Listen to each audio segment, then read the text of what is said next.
for years and years and years, we all hated Golden State, right? We went to 4 straight NBA finals against them. Not having to play them in the finals and the high stakes, like what the Cavs actually had a dynasty, except there was another dynasty in their way. Like I, ever since not being able to play Golden State, I have sort of leaned in to respect their culture, their team. I mean, you look at what they've done, and a lot of people are saying the dynasty's over, blah, blah, blah, blah, blah. What they have done over the last 8 years, getting to what would it be, 6 finals in 8 years. This is the first year that they actually were eliminated in the playoffs, in the year they made the playoffs, since before they went on a dynasty run. Like, to me, Golden State is the example of modern day NBA that we're not going to see ever again. A great run. They're going to try to run it back with Chris Paul, which I think actually works. A lot of people are saying it's not going to work. They're too small. What Golden State was last year was what the Cavs were when LeBron was here the last 4 years. They were great when LeBron was on the court. They couldn't score when LeBron was off the court.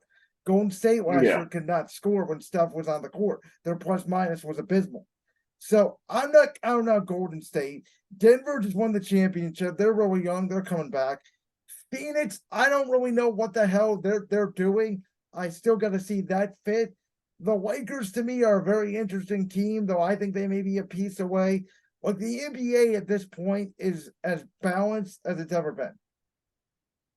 Oh, for sure, for sure. And on top of all this, we're still waiting on mega trades for Lillard and Harden. So I mean, it's it is crazy the way the NBA is set up right now. As we kind of said at the top, um, as far as drama goes, like every offseason, there's somebody who wants to, there's a star that wants to go. And not only do the trades happen, but a lot of times these trades are league shaking trades. And you know, the other thing about the NBA is I'm sure you were about to get to, they send this player, you know, for example, Damian Lillard says, I'm gonna go to Miami. For some reason, most of the GMs of the week say, okay, we'll send you to Miami. Ain't no way in hell. Ain't no way in hell that Miami is getting Lillard without two, at least one, if not two other teams involved. In my eyes, they just don't have what it takes. And Tyler Hero's a solid player, but him and whatever they need to throw in for some filler and the draft picks that they have that are going to be late first, that's not it for me. That's not it for me. There are some I would teams go that ahead, have some really young talent. No, I was gonna say there's some teams that have some really young talent, good by you, but bring a third team in or a fourth team in. I'm staying here because I got to get back something for losing my franchise player. Yeah, no, I completely agree with you, except for I'll counter with this. When Brooklyn traded Durant to Phoenix last year at the deadline, they got, you know, Miles Bridges, who is turning out to be a really good player. I didn't think he was as good as what some people thought he was, turning into a good player in Brooklyn. But to me, they got a lot of role players.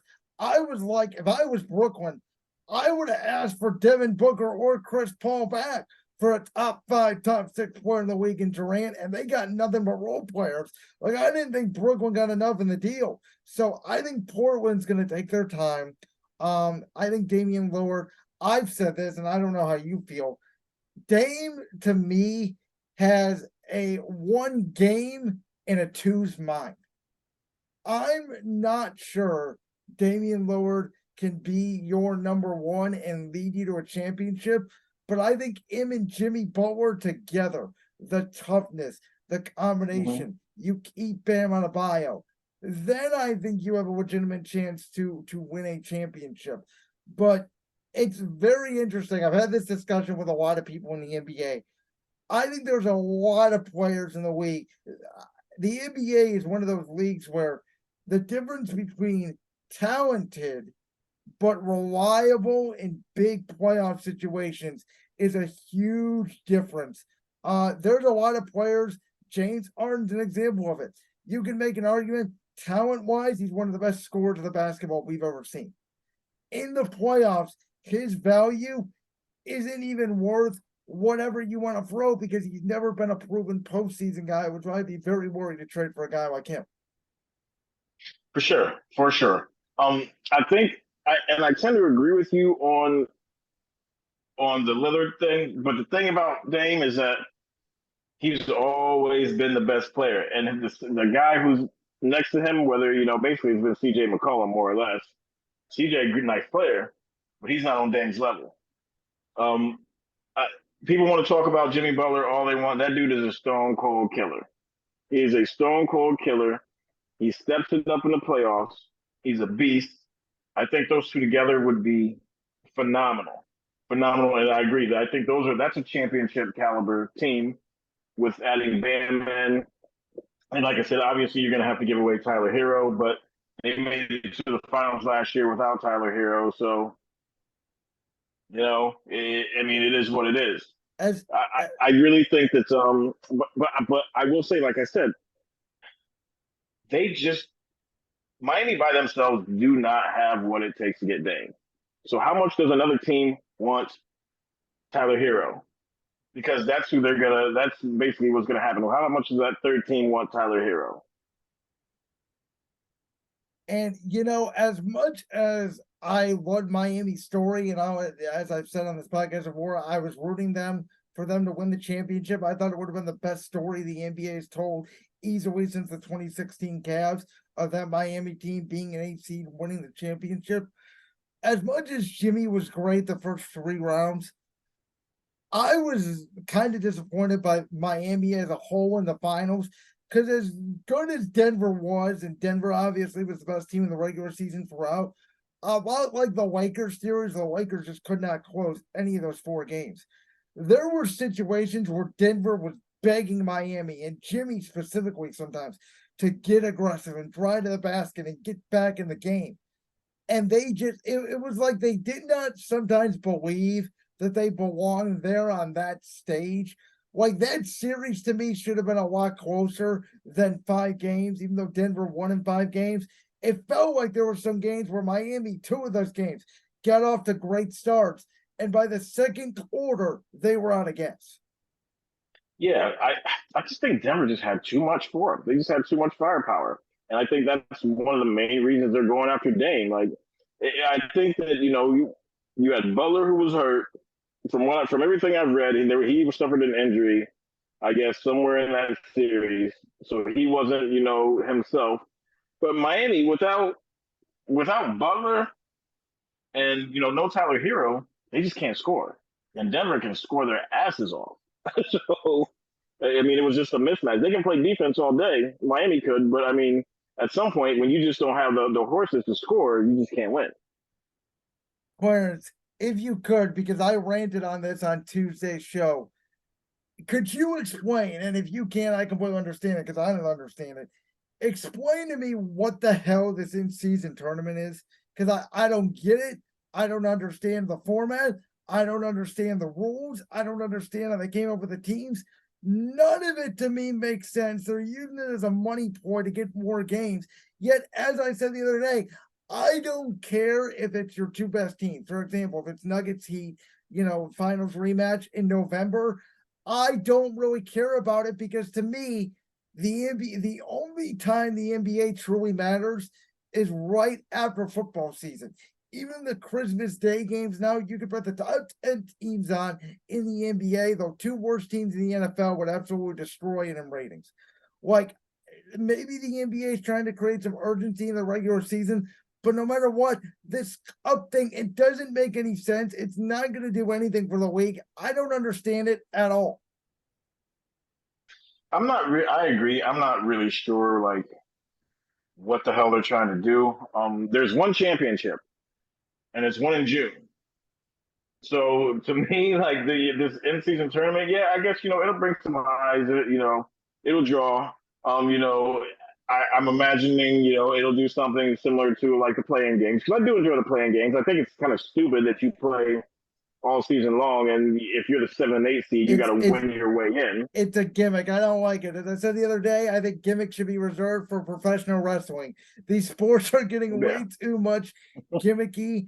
And as I also said the other day, for example, What happens if a team like the Wizards shock the world and win the play-in tournament and end up winning only 20 regular season games?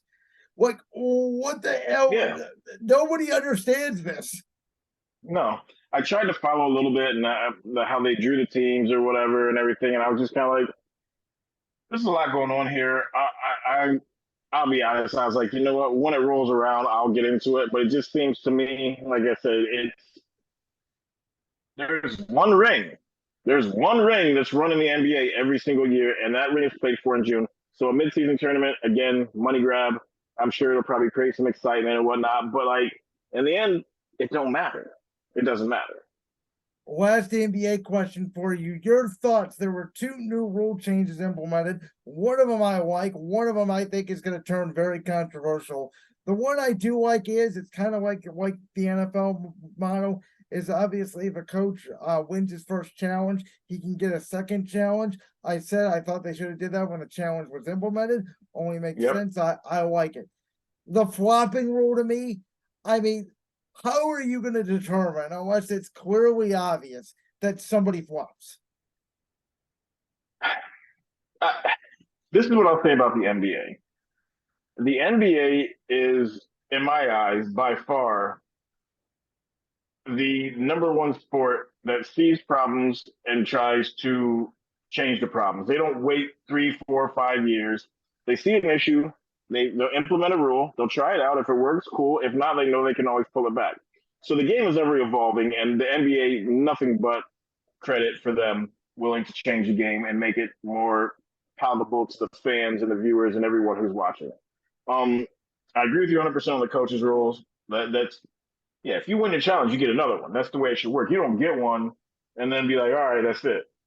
Um, the flop, like, yeah, how can you tell? I I feel like number one, I feel like I do enjoy the instant replay aspect, but I feel like the game just stops too damn much. They stop them for everything. I feel like the continuity of games has been kind of torn apart because they got to stop and see, oh, we check and see if there's a clear path foul. Checking to see if this is, flagrant unnecessary contact. Checking to see, they're always stopping the game to see this stuff. So I feel like tossing this flop rule in, again, how are you going to tell?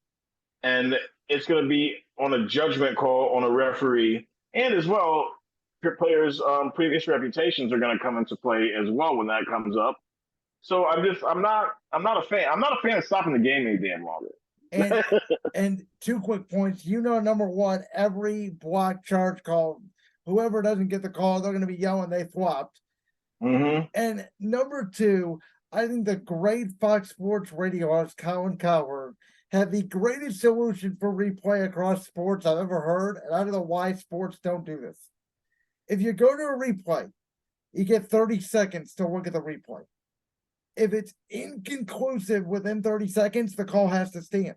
You should be able to know almost immediately, oh, we screwed up, reverse the call. If you got to look at it milliliter by milliliter and still get the call wrong, why do we have instant replay? Yeah. Yeah, I agree. I 100% agree. I don't know. When I watch an NBA game now, it's, as I said, there's just too many stoppages. The last 2 minutes, I don't know if you remember, there was a game 2 years ago. It was the year after COVID. It was the 72 game season. The playoffs started in May, which, by the way, I was a huge advocate of. I loved it. I thought the NBA should have continued with that schedule. You start the league in December, you end it in July, you pretty much avoid all NFL competition. I don't know why they didn't go for it. I thought it was perfect. But there was a game, it was the Western Conference Finals game. It was the Suns and Clippers. And I think the last minute of the game took about 40 minutes to complete in real time. I think it was like game 2 or something like that, where there was a stoppage like every 2 seconds. There was like balls being knocked. It was ridiculous. And I think that's when the NBA said, like, okay, you can only look at certain aspects of the replay or whatever the case may be. But we all know NBA officiating. out of all the four sports, the worst officiating, the four major pro sports, and even game 5 of the finals. First half, they weren't calling nothing. Second half, you touch some guy, you're getting a foul. I mean, the NBA is one of those leagues where it doesn't matter. They switch it quarter to quarter, minute by minute. You don't know if you're allowed to check someone or if you touch them, you're getting fouled. I don't like it. And for supposedly full-time officials, I get it. The NBA is hard. The game is hard. The speed is fast. But how do you miss so many game-changing calls that people like us debate all day long? It's ridiculous. I will say this. I hate the last 2 minute report. I think it's awful. By the way, we fucked up. They're pretty much. By the way, we fucked up. Okay, how does that help you when the game is over? Like, do we want to change the result of the game? Well, that and then you say, all right, well, we fucked it up here. How many times did you fuck it up the previous 46 minutes? Yeah. So I absolutely hate the 2 minute report because it's dumb. If you're gonna give a report on the entire damn game. That's just, to me, that makes sense because, like I said, if you're just talking about the last 2 minutes, yes, that is winning time. But there might have been 10 plays that were made in the first 46 minutes that might have changed the outcome of this game somehow. But we're not looking at that. It's stupid. Like that clip from the Brands World podcast? If so, make sure you go down there and hit that subscribe button. While you're down there hitting the subscribe button, make sure to also hit the notification bell so you never miss another upload. And make sure you check out all the other clips from the Brands World podcast right here on YouTube.